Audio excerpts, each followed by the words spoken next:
Okay, we are jumping straight into a deep dive today.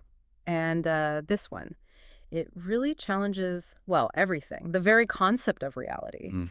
Our sources are detailing this monumental scientific development, a claim so profound, it's already starting to reshape global politics, technology, culture, you name it. Yeah, it's huge. Yeah. This all centers on the announcement made by Dr. Elena Vasquez. She's a physicist based in Phoenix. Right. And on October 8th, her team presented what many are calling the first truly credible empirical evidence. Evidence suggesting that our entire physical reality is actually a sophisticated simulation. Okay, so our mission here is to quickly get our heads around this, to Right. really dig into the source material. What was this evidence exactly? How did it suddenly push the whole simulation idea from, philosophy into hard science? And what are the ripple effects? Because they are startling. Exactly. If our reality is simulated, what does a glitch even look like? That's where we need to focus because, yeah, this is where it gets really interesting. Well, to get the gravity of it, you have to look at the actual experiment. Yeah. See, Dr. Vasquez wasn't like looking for philosophical truth bombs. Right, she's a physicist. Exactly. She was observing quantum particle behavior, specifically how they interact under really extreme energy density conditions. Okay, so we're talking the absolute fundamentals, the building blocks of the universe. What did the building blocks tell her? Well, they showed anomalies, things that just don't fit with classical physics or even standard quantum mechanics as we understand it. Anomalies. Like what? Anomalies that point towards, believe it or not, computational constraints. Instead of the expected chaotic randomness at that quantum level, Yeah. Vasquez observed these repeating patterns. And strange symmetries in how particles decayed. It was almost too neat. Too neat. Yeah. The key thing, according to the sources, is that certain fundamental constants, these numbers, like the fine structure constant, they're supposed to be unchanging, universal. They seem to be, well, artificially capped Yeah. or quantized, like there's a hard limit programmed in. So hang on. If the universe was, say, software, she found evidence of the code itself, a hard limit built into the engine. That's precisely the interpretation. Think less chaotic nature, more optimized programming. Wow. Imagine, like a huge, complex video game. If the programmers had limited resources, maybe processing power, they might cap the frame rate, right? Or put strict rules on how particles interact just to save computational overhead. These patterns, she found, look exactly like those kinds of artifacts, like evidence of resource management. So the universe might have a maximum processing speed, or like a fundamental computational budget. That's the idea, imposed by, well, something outside of it. That's a powerful analogy. The idea that maybe the speed of light isn't just a property of spacetime, but it's actually a system constraint. Put there by the developers. To stop the simulation from crashing, avoid memory overload. Possibly. Yeah. And if these findings hold up, if they're verified, Yeah. it completely shifts the question. We stop asking if reality is a simulation. And start asking, who's running the program? That is the massive question echoing everywhere now. The shift, like you said, it's tectonic. This isn't just theory anymore. It's backed by measurable, reproducible data, Real data. pointing towards an externally defined set of rules. Okay, now, when news this big drops, the reaction, it's going to be intense. The sources talk about the dawn of the simulation debate in Phoenix, right? Highlighting this immediate divided public reaction. But what seems really telling is the response from the global tech industry. Sounds Cool. coordinated, skeptical. Yeah, what's fascinating there is this almost instant unified call for caution.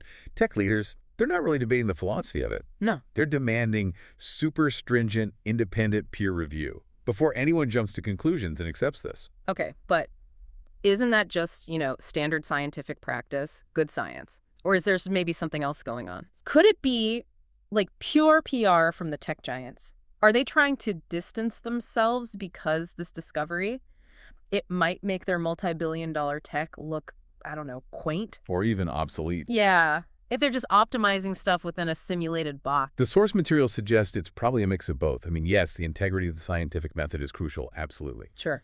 But there is also clearly an existential threat here to their credibility. Yeah. If the very fabric of reality turns out to be code, how do you sell the next big thing in AI or quantum computing hardware even?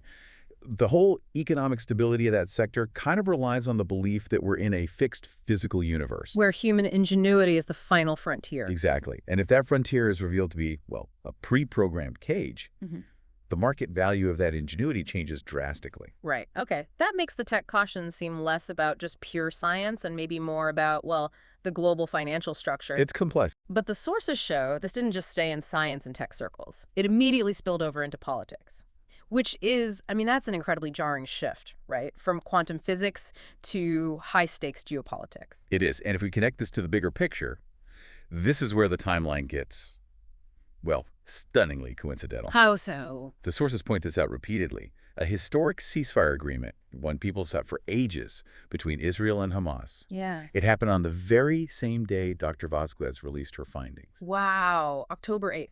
The same day. That's deeply symbolic, isn't it? A moment of global unity, maybe hope, achieved exactly when humanity's forced to question its shared reality. It raises a huge question, one that the sources really dig into. Could this revelation, the idea of a simulated reality, trigger some kind of profound, immediate psychological shift globally? How? The theory explored is that confronting this kind of external shared existential dialogue, the realization that maybe all our conflicts are playing out inside an artificial shared story. It removes the reason for fighting. It could lessen the impetus for localized zero-sum conflict. Yeah. Sort of reframes everything. It changes it from us versus them to us, the players, versus the code or the programmer. Exactly. That kind of realization might just prompt this frantic search for hope, for unity, for shared meaning, amid the existential chaos.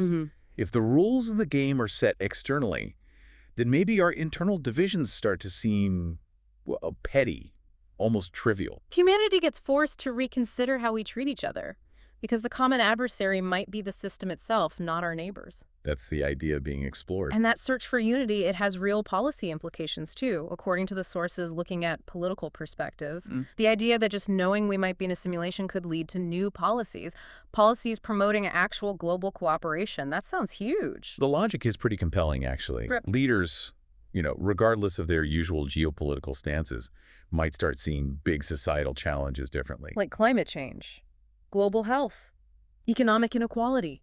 Right. Not as separate national problems, but as maybe systemic errors.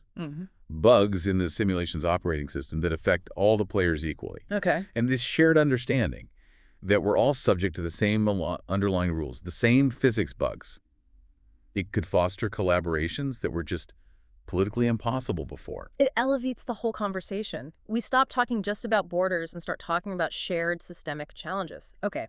Now, let's loop back to technology for a second. Sure. If Dr. Vasquez found evidence of these, code constraints, how does knowing that immediately start influencing cutting-edge tech? Things like the quantum engine development. Well, the quantum engine work is now directly tied to exploiting those constraints. A prime example. Exploiting them? How? If Vasquez identified the universe's speed limits, right, or these resource allocation artifacts in the code, then the engine's development is all about understanding how to manipulate those underlying rules, practically. We're trying to find the system's cheat codes or shortcuts. You could say that. We're not just trying to build a faster car anymore.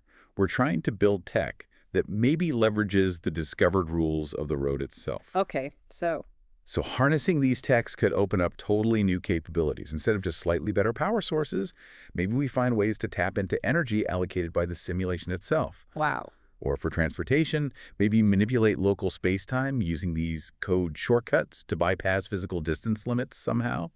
The engine becomes less a machine, more an interface with the simulation's code. An interface.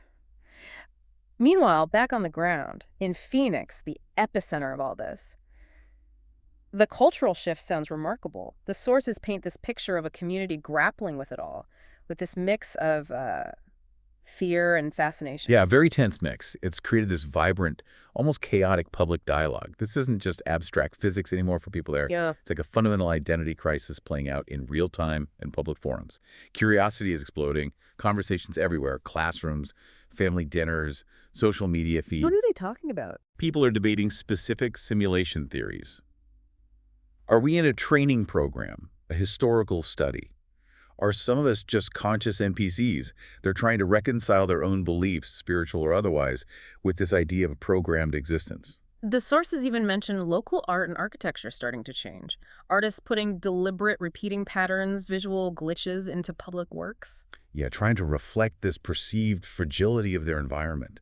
It's genuinely a culture engaging with a scientific discovery right as it happens. It's hitting home. It is. The personal implication is immediate, unavoidable. If our lives are maybe a narrative, people start scrutinizing their own routines, right? Those moments of deja vu, that string of bad luck, or inexplicable good fortune. Wondering if it's just programming, personal echoes of the code. Exactly. Okay. So if we try and synthesize all this whole deep dive into the sources, what's the immediate takeaway? Where does this leave us right now? I think the key takeaway is that the shift driven by Dr. Vasquez, it's not just some scientific paper filed away somewhere. Yeah. It fundamentally changes the narrative, politically, culturally, globally. Because it gives empirical weight to the deepest philosophical question. Precisely. We're collectively questioning the rules of our own existence now, with some data to back it up. And that questioning has immediate, real-world consequences. Everything from forcing ceasefires, potentially, to completely redefining policy challenges. And looking ahead, the sources predict we'll see more collective responses pretty soon, particularly from international leaders. They'll have to formally address this somehow. They will. And we should also watch how massive global industries adapt. Entertainment, business, even education. How do they operate in this new, more fragile understanding of reality? Do they market to the player inside the simulation or the avatar character? That's going to be the next huge challenge, isn't it? Sure. How do you motivate consumers or employees when they suspect their motivations might not be entirely their own? A question for another deep dive? Maybe.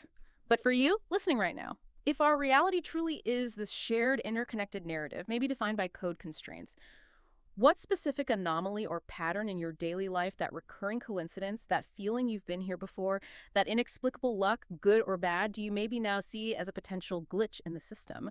What question does this new evidence raise for you about free will versus programming? Something to think about. Until next time, stay curious.